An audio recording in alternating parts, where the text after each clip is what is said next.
la Ligue nationale de football a proposé au Yamoni à Koyiko, ça, justement. Voilà. C'est bon. La bonne question à poser, c'est malgré Niniwana, il y a CDC, malgré conclusion, on a proposé à CDC. Pourquoi la foot s'est surpassé la décision il y a CDC, la conclusion il y a CDC pour que le Lukasu sous information. Qu'est-ce qui s'est passé parce entre temps? Parce que Ezaki na Kobendana fait qu'on fait Renaissance à l'objet joueur naïe descend un peu dit que c'est son joueur alors que le joueur se retrouve avec 2 numéros de licence. Yango l'Inafoot étant qu'organisateur, il fallait qu'il y ait des causes bas précision auprès Munamutu Oyo après ça autorisation pour que le joueur joue. Ndé après si que le joueur n'est pas enregistré dans le camp du D5P. CDC est la commission disciplinaire à championnat. Je crois que pour que fonctionner, il faut comité de gestion de la football, ça la CDC confiance, il y a un dossier à traiter. Mais ce qui va passer déjà dans plainte, dans la dénonciation au Renaissance, c'était clairement dit que Renaissance a récupéré le joueur. C'était ça le souci. Ce temps qui est déjà dans la CDC et que CDC a passé ma conclusion naïe, n'a pas position naïe.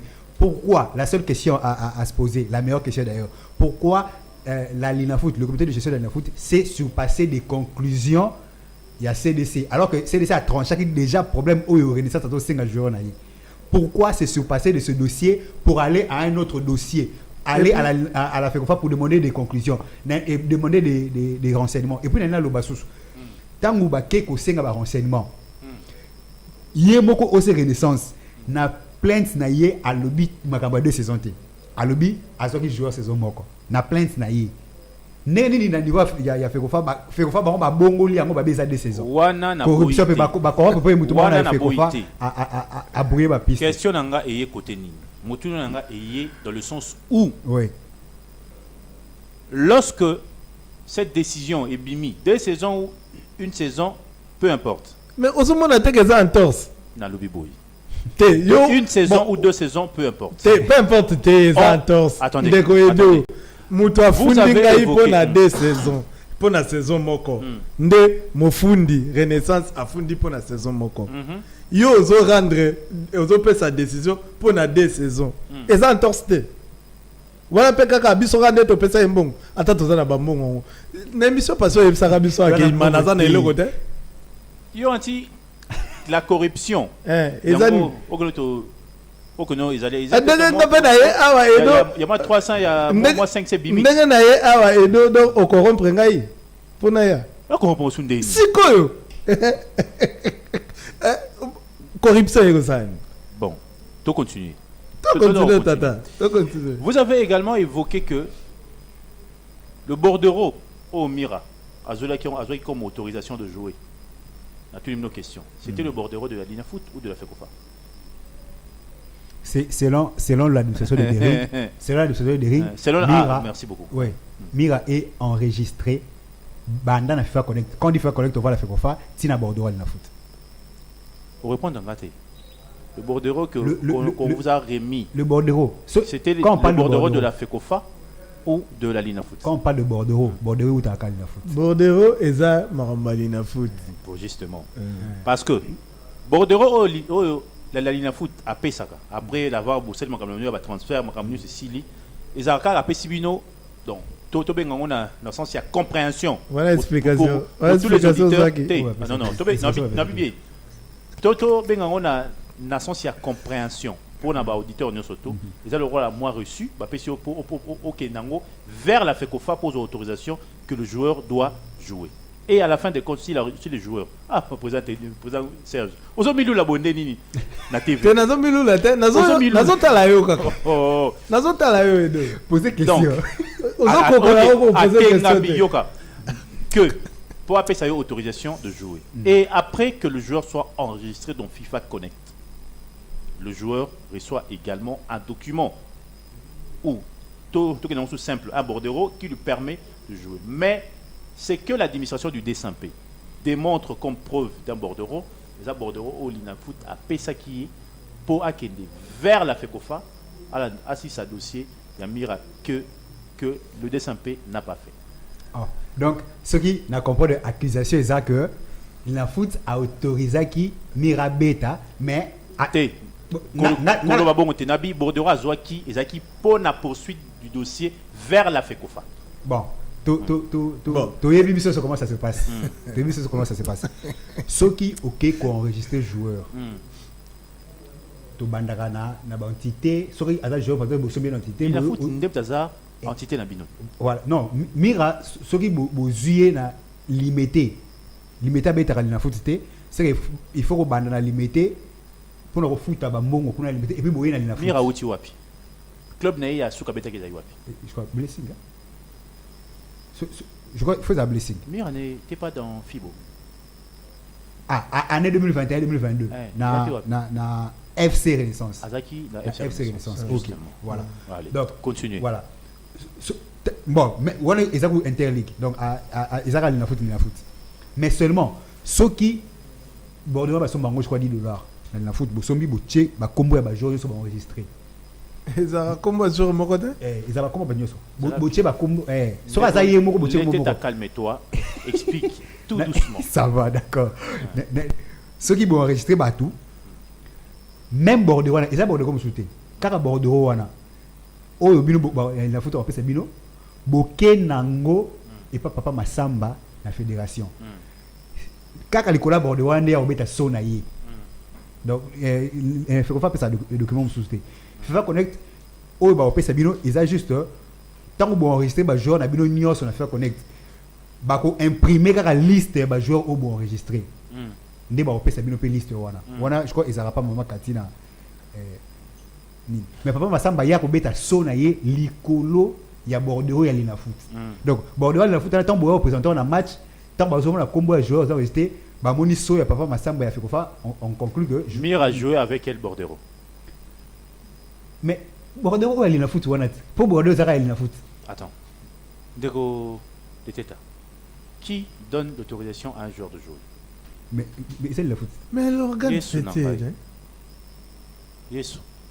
Donc, c'est la Lina Foot qui enregistre un joueur et a PC licence, a PC Maramniostou pour Akego. Licence.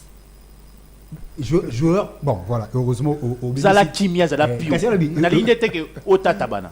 D'accord. Oza TV, tous les candidats. Et puis vous allez retrouver cette émission sur le net. Tokei, madame. Joueur n'y a sauté à Betra obligatoirement na licence. Parce que neti beaucoup dans le championnat boué FECOFA a émettre dans la licence Moni. Donc Bordeaux le plus important c'est Bordeaux wana ya licence. Ce qui la FECOFA donne l'autorisation que voilà. Entre temps que la licence est bima. Exactement. Mais ça n'a pas été le cas pour Mira. Non. C'est là. L'été pardon. Et namoni pensa que Papa, en cherchant de l'information, on doit aller voir à qui de droit. Voilà. Il y a la lobité. Justement. Etalio. Non, attendez. Oh, papa. Zela. Tokende. Tu commis pendant na TV. Faut pas mon abiso. Sikoyo. Oyo, supposé oyo, papier na zanango. Lina foot a pesi biso Bordeaux na enregistré ba joueur na ba Edo ba Ilunga Kotanga ngate na tamam na bino. Edo joueur la ngai. Kotanga ngate. Ba ntanga na Edo a papa. Veki akumbuta. Ba Fredindo la ba na enregistré ba ngonyos. Na kenango epa ya papa Massamba. Papa Massamba check caché.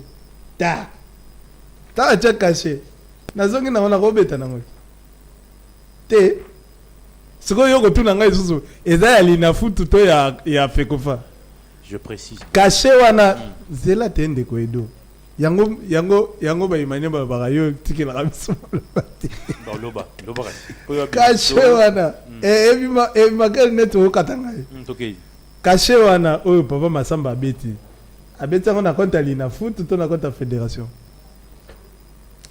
Aussi sur le bas. Nasuki wanana nous pouvons éclairer. Merci beaucoup. Merci. Bon, ok. La question est Yoana. propos forts. Malheureusement, je ne vais pas vous répondre parce que c'est moi qui pose la question. Merci. Vous avez maëlé, Je sais pas, voilà. Président Serge, lorsque Nazolo peut-être yo convaincre avec une réponse. Lorsque la FECOFA répond que le joueur Mira n'est pas enregistré dans FIFA Connect pour le compte des Sampé, c'est quoi l'explication Moussous Oyo Zanango pour nous faire comprendre? Nasna Malembe, président. Ce qui te donne la technique. Malembe, l'état à Malembe. Zela. Président. Nayebi. Ceux qui a pembe, nali bandi bolu. Ce qui te donne la technique, tu vas répondre. Quand tu peux répondre, Denis? Oui, pour mes actes, autour d'une question. Vous en avez besoin de réponse. Au moins, il y a seconde, vous avez kimie. Vous avez besoin de réponse. Nous avons zélo si ça moutuna. Si ça. Autour d'une moutuna. Anelka. Heureusement dans le baki awa.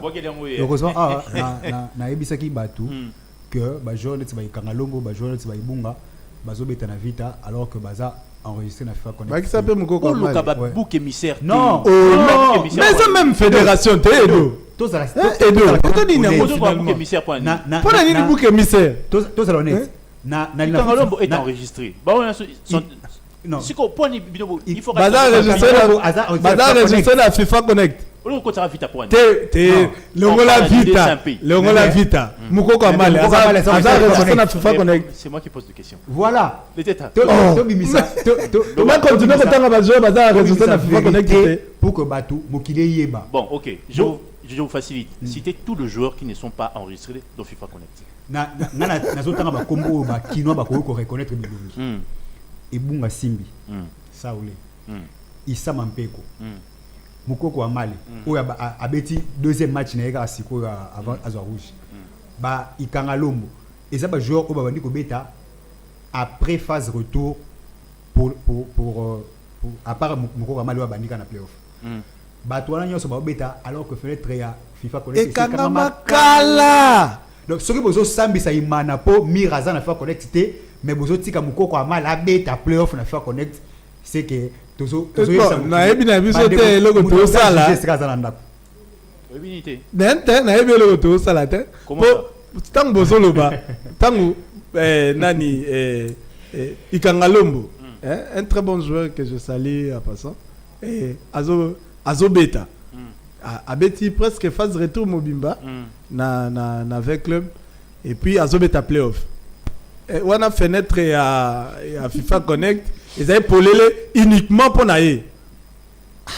Mais vraiment. Mais ce qui m'a reproché, Mira, qui Azaki, Bakotsaki na FIFA Connect, et bongo, bon, Yasuka Kaka, Mukoko Mali. Moi, on s'en a dit, Mukoko Mali. Mukoko Mali, on a bêti déjà des journées. Bah, enregistré na FIFA Connect, il y a Singapour. FIFA Connect à $10,000. Na lobby boy. FIFA Connect à $10,000. Je répète ma question. Na limbo lango. Na biboy. Si Maete na sina répondre ndeko edo zela azuba aluki ba renseignement na moto oyo ajirara na yemo oyo ezali FECOFA atuni renseignement FECOFA wana azongiseli ya noke mobeti wana epa na biso aza enregistré na kati ya imana motema pembe dessin pe on a le mingi ni ko que Dieu connaît mon problème azali kunati ya on présent na tout peut-être compréhension na biso ezara moi mukie explication wana to réponse wana to comprendre malamu te yo peut-être ozali na explication mususu to faire comprendre biso pour y manière comprendre que babundi sa rende bino voilà bon ndeko edo mobeti ici quand ndengo lobi wana alobi ke joueur Mira azalaki azana FIFA connecté. OK. Explication mususu ezate imana il faut apolate basali pe yango bongo imana apoli na forfait bakati ndenge RGS et lobby kolongola ba match tout ça mais sikoyo ndenge tuutaki kobanda na émission nayoka ko tunike imanaza na 11 joueurs hein kasi Edo tika kokima 11 joueurs Imana utilisé na championnat mobimba près de 40 joueurs sikoyo 11 moins 40 et à peu près 29 joueurs donc 29 joueurs oyo baza enregistré te na FIFA Connect ye moko mobetisi alobi nini pona bango il fallait disparaître mobetisi oyo ya solo il fallait penza sanction esengeli po imana alimwa akita ata na parc parce que inga ezala sanction ya Matukala Berdi ezala sanction ya nani Pechona mususu nani bango yoso donc 29 joueurs à la nyoso il fallait pas sanctionner non mais non t'es sauté au côté que la batounette sentiment moko inachevé sentiment nini zela ngala silisa OK si ça na peso 3 minutes si ça voilà merci beaucoup merci na 3 minutes pesingai mobetisi na okata ote ko katanga ite na okata ote po déjà tango zo babongo zo katanga ye mobetisi oyo azali Fekofa alobi ke joueur comment est-ce qu'il s'appelle encore Miracle Onji azali na FIFA Connect T OK on prend acte donc bande quoi Renaissance bazu gain de cause et puis Imana azitor RGS et lobby bakolongola Imana match mi balé à liboso et ainsi de suite ndenge interprétation salima kiwana mais biso moko siko toye kotalisa mobetisi yo lobby tozana ba joueur 11 biso to saleli 40 bo 29 na mususu osana bangoni voilà ce que tu n'as tena tuni yote OK merci nazo tuna bato bazolanda biso OK c'est bon po baza pe batamayele baza babolole te si bazolanda biso donc 29 wana atali na ye bango te asepelika na mira nde bakateli mana point yango na bandaki koloba banda kala makambo nyonso eza montage et puis cabale moko esalemi justement pour na nuire des MP pour na nini parce que ce qu'il fallait qu'on sanctionner des rings accusation grave nazo eza maloba na ngai ce qu'il fallait qu'on sanctionner des rings ye moko mobetisi alingaki ayebake omoni na ba oyo nga na autoriza yote osalela 29 oyo mais nzambe nenga zaka bolingo makambo estila kate championnat zo continuer imana balobi ke yete pour azala ma joueur litigé mais ba obeta wana depuis on a dessiné te nazo koma makambo nazoloba banda ba bazobeta wana na kozongela bakombo te na ba club o bazali bazobeta pe na nini na FIFA Connect te ils appellent championnat mususu ils appellent championnat mususu te ils appellent saison mususu te ils appellent continuité ya même championnat bazobeta ba règle changer na 4 championnat bon na peut-être mususu ba changer ba règle ne ba réunion ça ma peu moins mingi biso zala kite o yebisa nga 3 minutes na ne ko kite c'est coquille merci c'est que natika merci beaucoup Anthony Bino je vous relance vous deux explication mon personnage a besoin de pas seulement moi mais de millions des Imaniens au Bazanabiso. Moi, parenthèse Moramouki. Président, lorsque le secrétaire du D5P vous a ramené le dossier ou le document de Miracle, est-ce que la lettre, il y a rétrocession? Ils ont récupéré ce qui au tangi document il y a CDC aux autres qui ont corrompre pour Gebima. Au commun que bon, on a la décision à la foot pour Ndeko John Mouimbo, c'est ça à l'obéli makambu ya double licence au autorisation la décision. Mais na l'obélana nous, na répondre non voilà. Ce que tangi la décision il y a CDC. Au commun que n'a pas document versé par FC Renaissance OC Renaissance a versé même lettre de rétrocession na yé Renaissance a zongi les joueurs na limité mais la décision à l'Inafoot va suspendre des ring parce que Mira Kalonji Falaza la 2 saisons na 2023-2024 Falaza na Renaissance. Attendez, on va essayer qu'on prêter puis intention on va essayer de revenir avec John Bouy, je pense bien qu'il sera en ligne toujours. Dans le what is une parenthèse. Ce qu'on a tout niveau. Na bien mbale. Bopé sa biso. Ngai na ba imanie oyon so ba bazali kotanga kotala biso. Comment est-ce possible? Bon, les imaniers. Mira. Andanga mabete, na peso bidabo si bolo ba ki en otoni. Comment Mira peut se retrouver avec des licences? Bon, Mira se retrouve avec 2 licences. Ils ont accusation, ils ont traité nulle part. Il y a un maï, c'est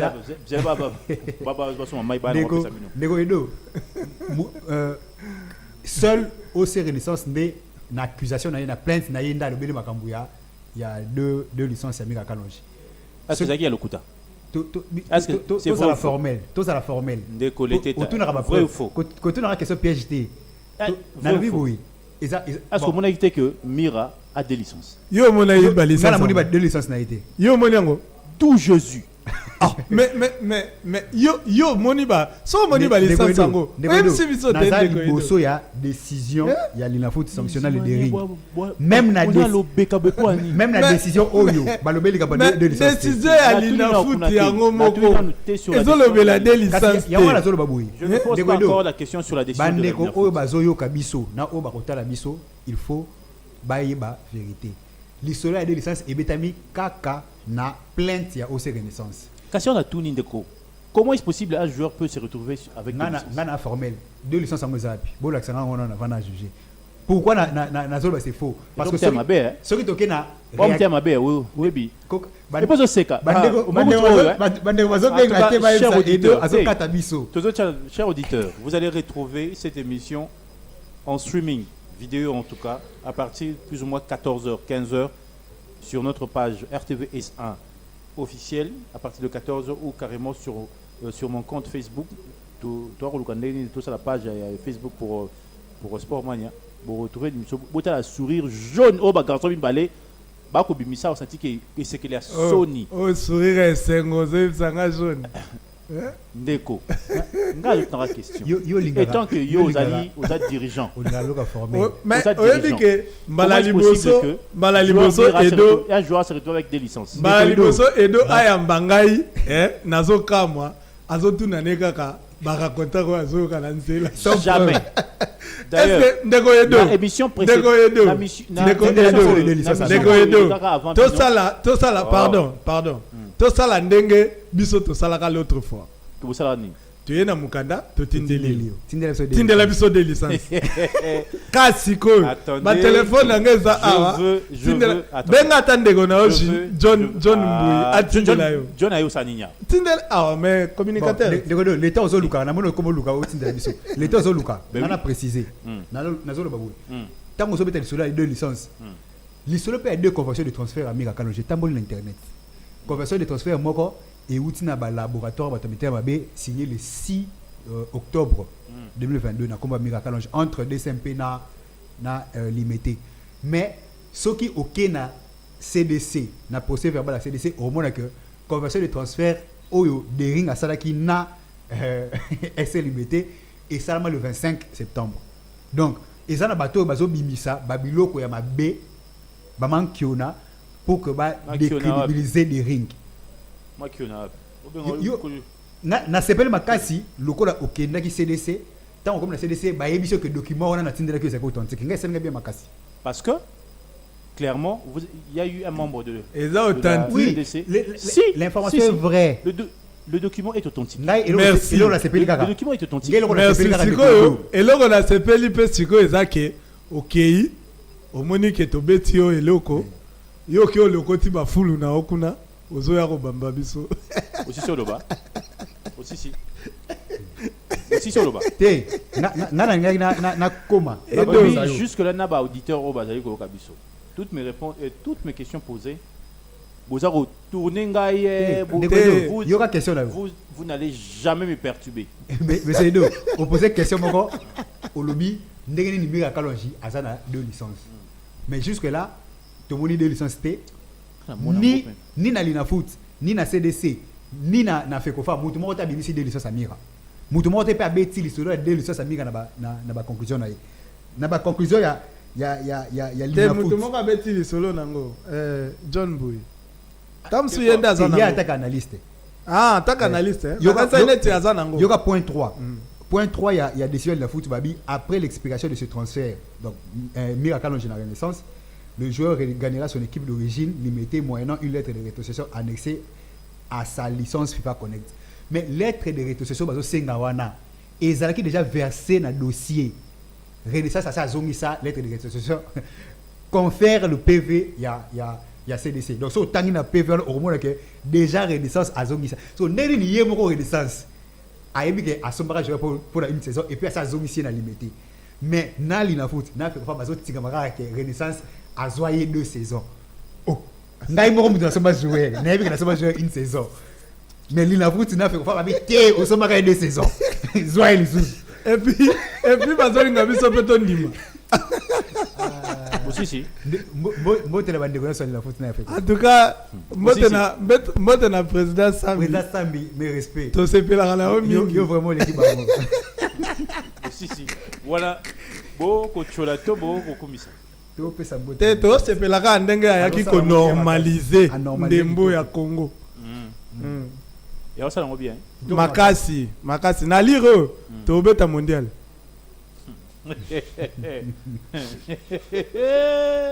Voir Edouard. Bon, Tozongi. Okay. Sérieusement, on vous attend de parler. Apparemment, vous avez s'accrocher beaucoup plus sur une cabale contre Bini. Effectivement. Avec de preuves. Avec de preuves. Tout ça va faire. Bon, ok. Dites-moi aujourd'hui, vous,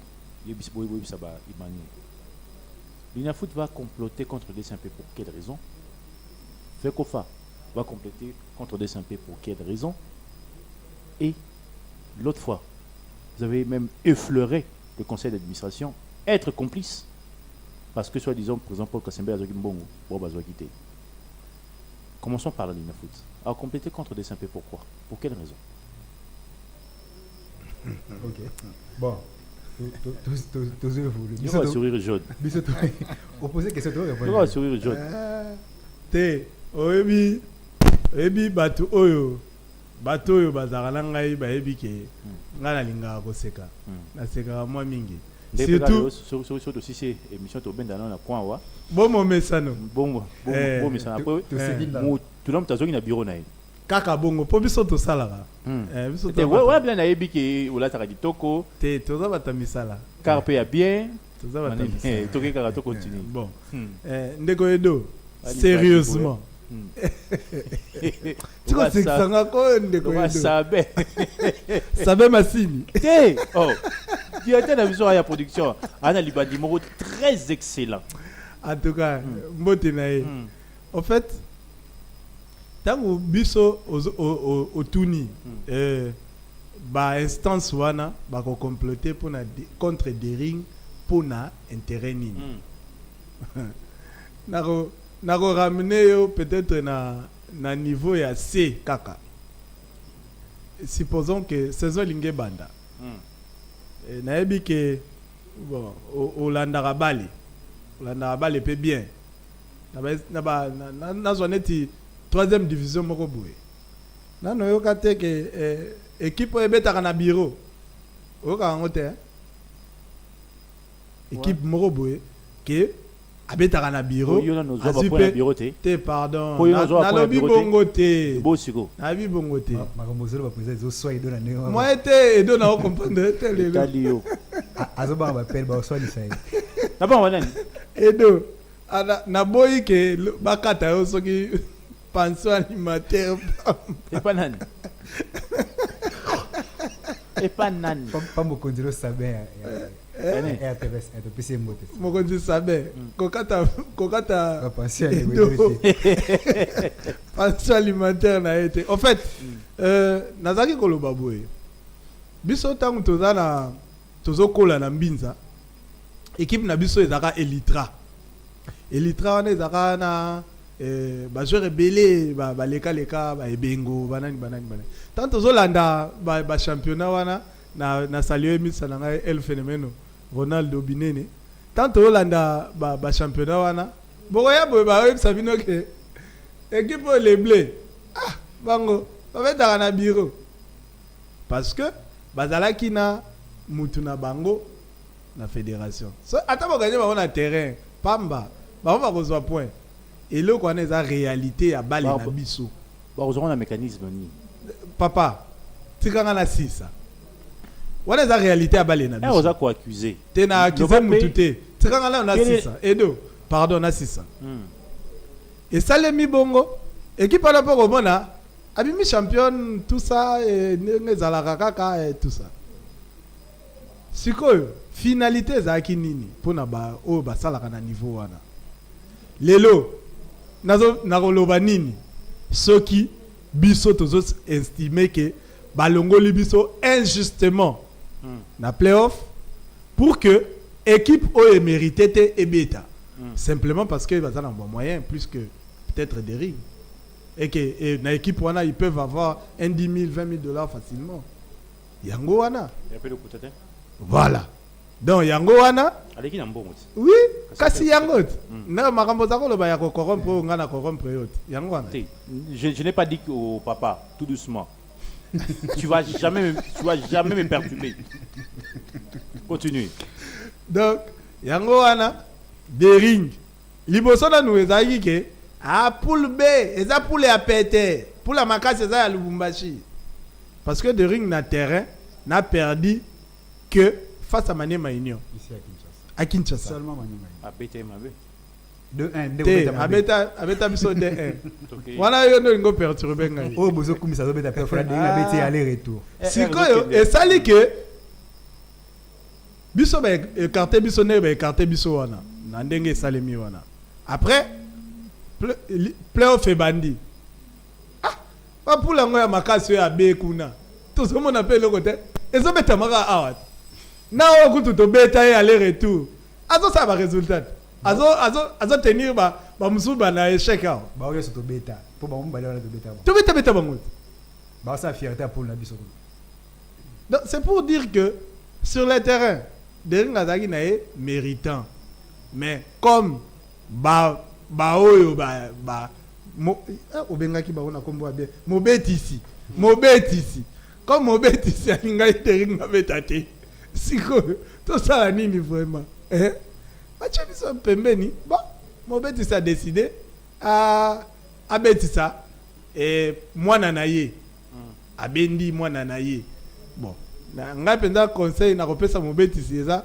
kotika mwana na yo te pesa ye titre po ezala bien betisa ye tina titre nde nango mona nayebi te azobandi les aigles du Congo soki nali nabakisa wana yo ndolo soki nali nabakisa likolo oyo président lobi toyebi ke ne bandela championnat ezalaki lisolo ya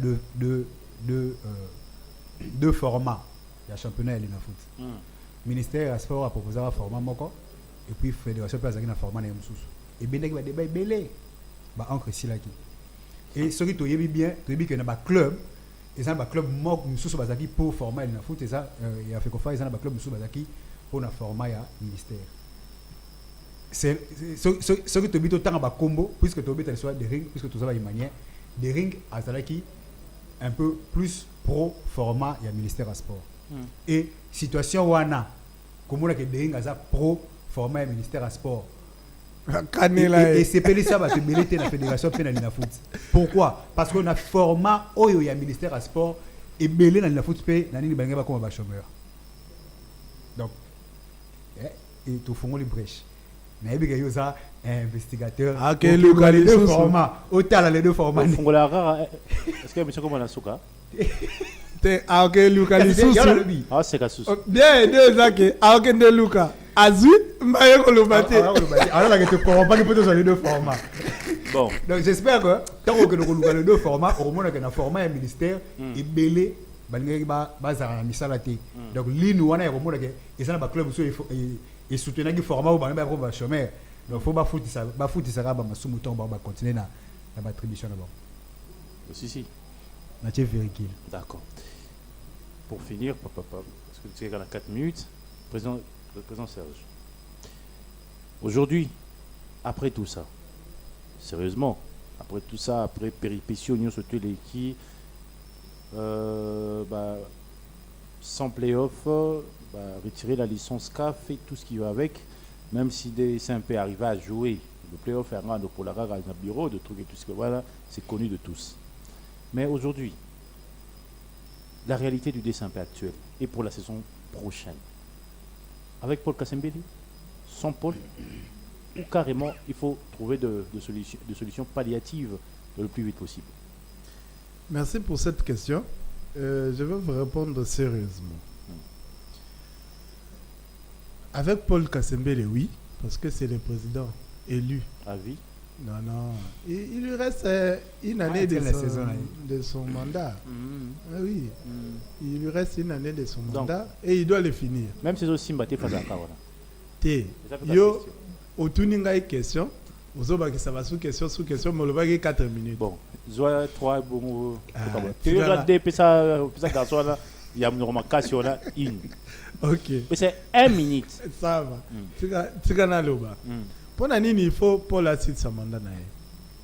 Président Paul, par respect, assiste sa mandat. Parce que c'est à la fin que Bisso va y manier, tu reçois possibilité à évaluer.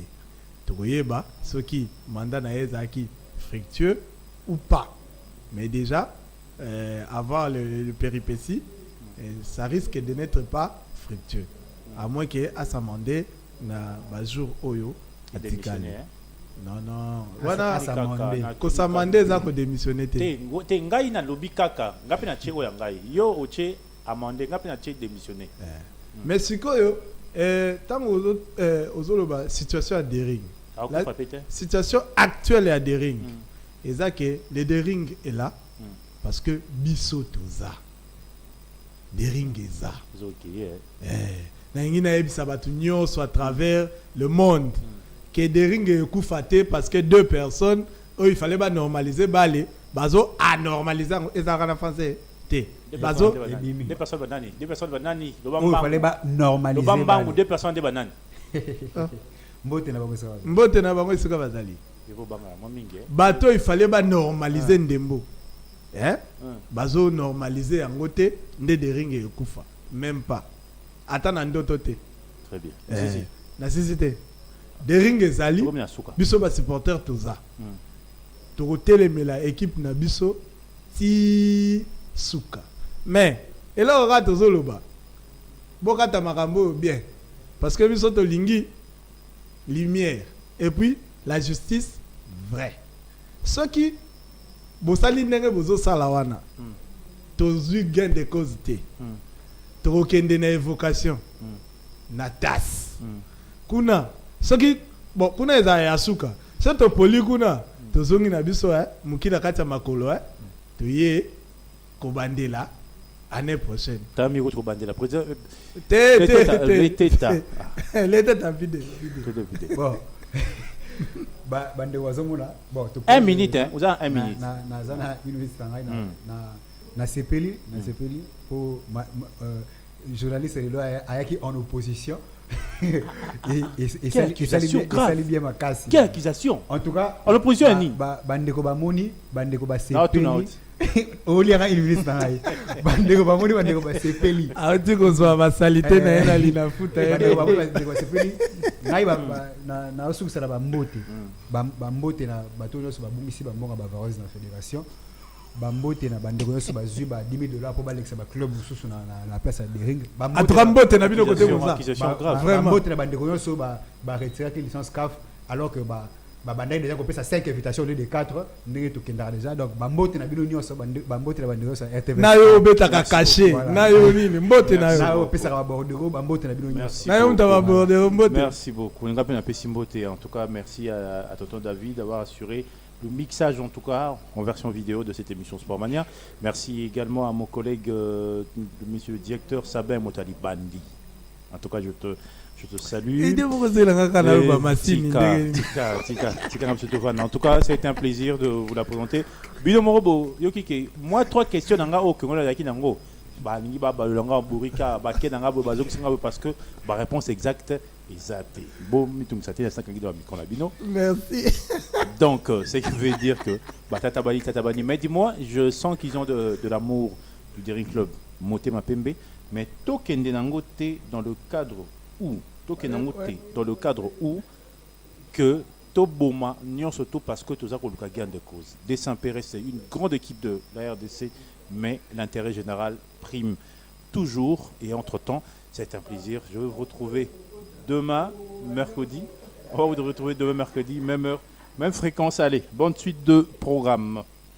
Sport Mania. Du lundi au vendredi, Sport